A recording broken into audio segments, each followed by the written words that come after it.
하나님이 사랑하시는 비산동교회 성도님들, 지난 하루 동안 평안하셨습니까?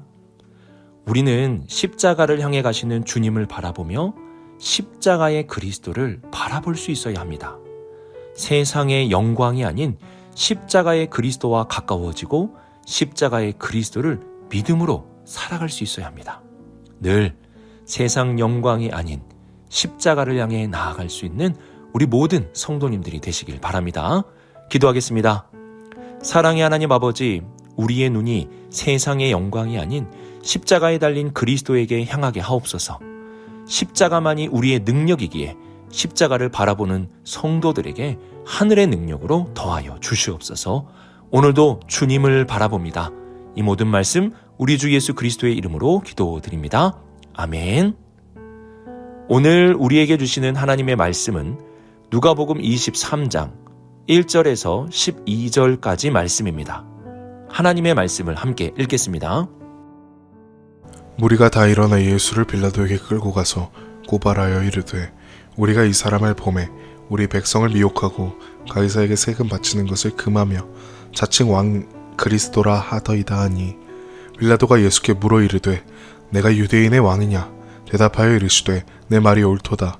빌라도가 대제사장들과 무리에게 이르되, 내가 보니 이 사람에게 죄가 없도다 하니, 무리가 더욱 강하게 말하되, 그가 온 유대에서 가르치고 갈릴리에서부터 시작하여 여기까지 와서 백성을 소동하게 하나이다. 빌라도가 듣고 그가 갈릴리 사람이냐 물어 헤롯의 관할에 속한 줄을 알고 헤롯에게 보내니, 그때에 헤롯이 예루살렘에 있더라. 헤롯이 예수를 보고 매우 기뻐하니, 이는 그의 소문을 들었으므로 보고자 한 지 오래였고, 또한 무엇이나 이적 해간심을 볼까 바랐던 영고로라. 여러 말로 물으나 아무 말도 대답하지 아니하시니, 대제사장들과 서기관들이 서서 힘써 고발하더라. 헤롯이 그 군인들과 함께 예수를 업신여기며 희롱하고 빛난 옷을 입혀 빌라도에게 도로 보내니, 헤롯과 빌라도가 전에는 원수였으나 당일에 서로 친구가 되니라. 아멘.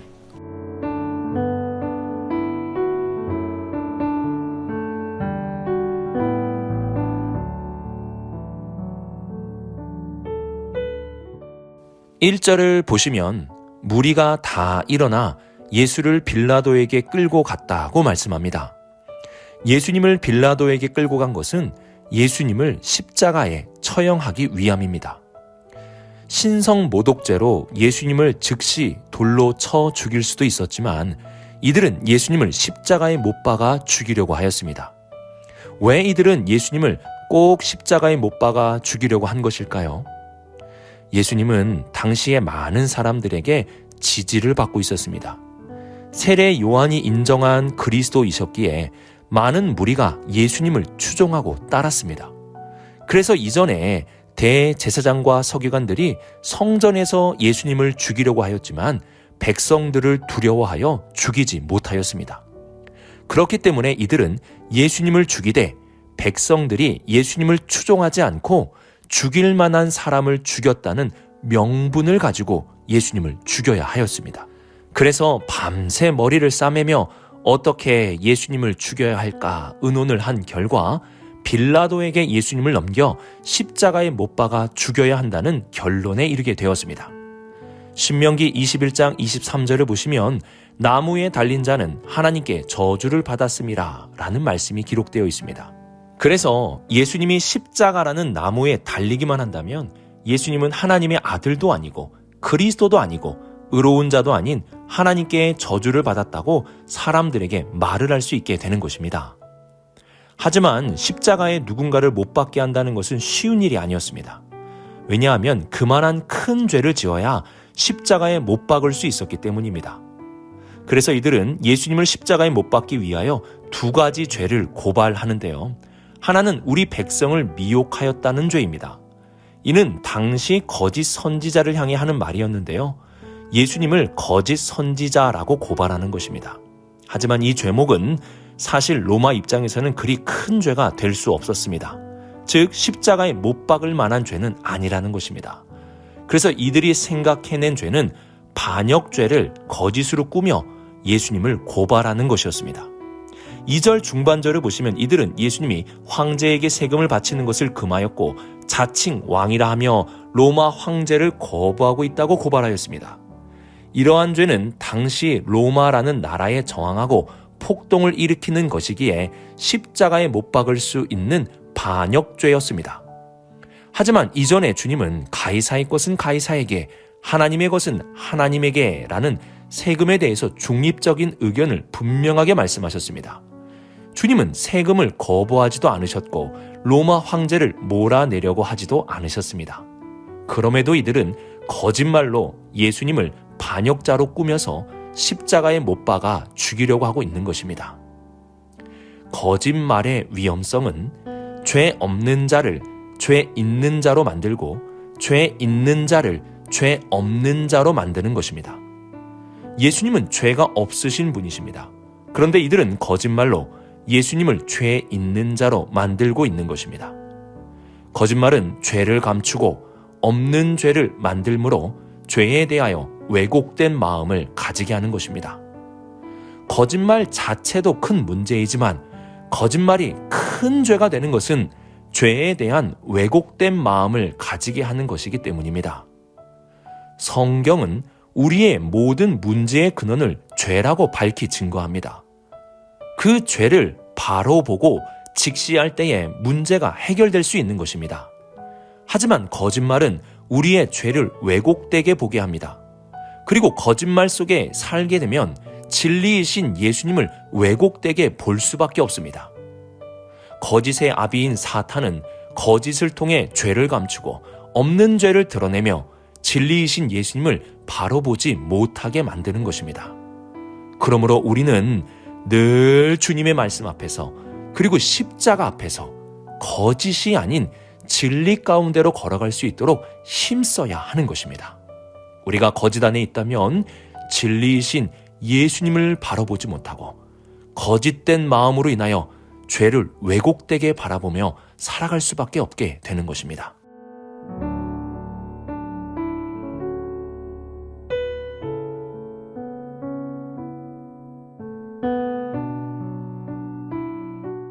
(3절을) 보시면 빌라도는 네가 유대인의 왕이냐라고 예수님께 물으며 고발을 받은 그대로 신문을 합니다. 이러한 빌라도의 신문에 예수님은 네 말이 옳도다라고 인정합니다. 예수님은 로마를 정복하는 반역자 유대인의 왕이 아니라 하나님이 보내신 그리스도이심을 밝히 드러내신 것입니다. 이러한 주님의 말씀에 빌라도는 이렇게 무리에게 말합니다. 내가 보니 이 사람에게 죄가 없도다. 하지만 빌라도의 무죄에 대한 발언을 들은 무리는 더욱 강하게 예수님의 죄를 고발하였고 빌라도는 예수님이 갈릴리 출신이라는 것을 알게 되었습니다. 그래서 갈릴리 지역의 분봉왕으로 있었던 헤롯에게 이 문제를 넘겨버립니다. 헤롯은 예수님을 보고 매우 기뻐했습니다. 왜냐하면 예수님을 보고자 하는 열망이 가득했기 때문입니다. 왜 헤롯은 예수님을 보고자 하였습니까? 8절을 보면 이적 행하심을 볼까 바랐던 연고라고 말씀하고 있습니다. 헤롯은 예수님을 보고자 열망했는데 예수님 자체가 아니라 예수님의 이적을 보고 싶어서 열망하였습니다. 이러한 헤롯의 열망과 달리 예수님은 모든 것에 침묵하셨습니다. 예수님은 십자가와 가까워지면 가까워질수록 표적을 원하는 자들에게는 더 이상 보여줄 표적이 없다고 말씀하셨고 그들의 열망에는 침묵으로 답하셨습니다. 예수님이 표적을 행하신 것은 표적 자체를 기대하고 열망하라는 것이 아니라 십자가에 달린 그리스도를 바라보게 하시기 위함이었습니다. 우리가 십자가를 바라보지 않는다면 예수님은 표적을 행하지 않으시고 침묵하실 것입니다. 이러한 침묵의 헤롯은 예수님을 희롱하고 업신여기며 빌라도에게 다시 예수님을 보내었습니다. 고린도전서 1장 18절에 이러한 말씀이 기록되어 있습니다. 십자가의 도가 멸망하는 자들에게는 미련한 것이요 구원을 받은 우리에게는 하나님의 능력이라.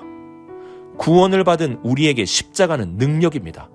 십자가를 바라볼 때 능력이 생기는 것입니다. 진짜 기적은 우리가 세상 영광이 아닌 십자가를 바라보는 것이고 십자가를 통해 하나님이 주시는 능력을 가지고 이 세상을 살아가는 것입니다. 오늘 하루도 기적만을 바라보는 헤롯의 눈이 아니라 우리의 능력이 되시는 십자가를 바라보는 눈을 가지고 살아가는 우리 모든 성도님들이 되시길 주님의 이름으로 축복합니다.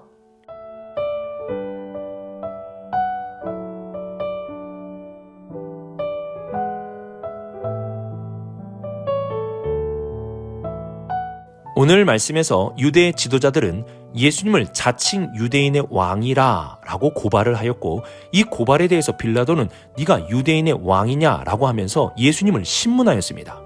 이 질문에 대해 예수님은 네 말이 옳도다 라고 말씀하시며 그 말을 인정하셨는데요.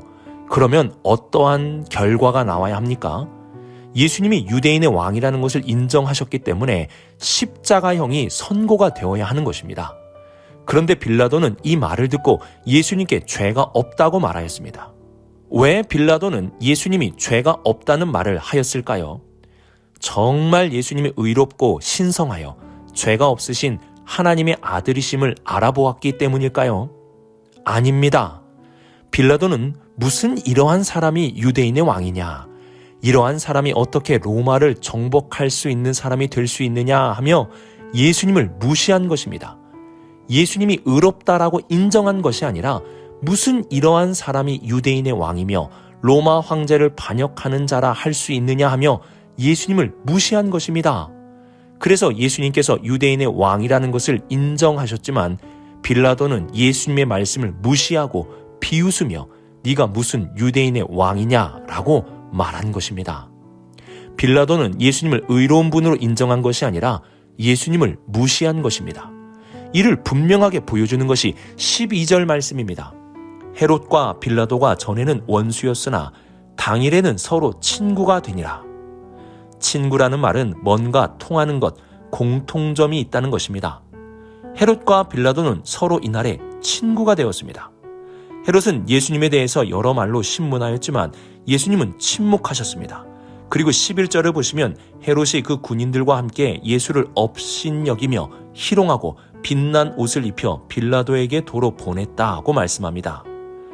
헤롯에게도 예수님은 유대인의 왕이라는 제목으로 고발이 되었는데요.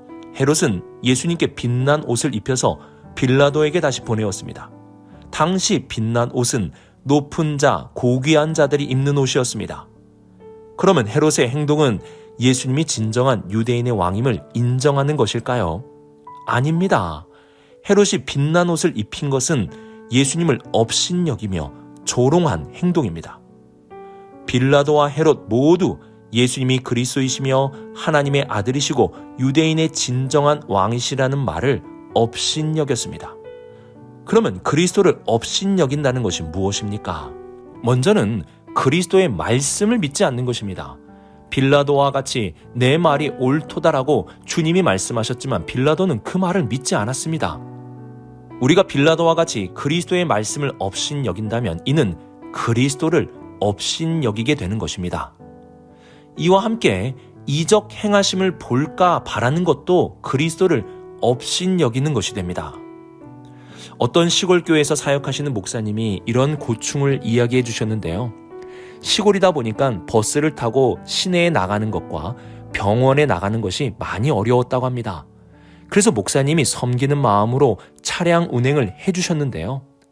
그런데 문제는 성도들이 나중에는 목사님을 자신의 운전기사처럼 생각을 하게 되었다라고 말씀을 하시더라고요. 목사님이 차량 운행을 해주시는 것은 그분의 운전기사가 되기 위함이 아니었습니다.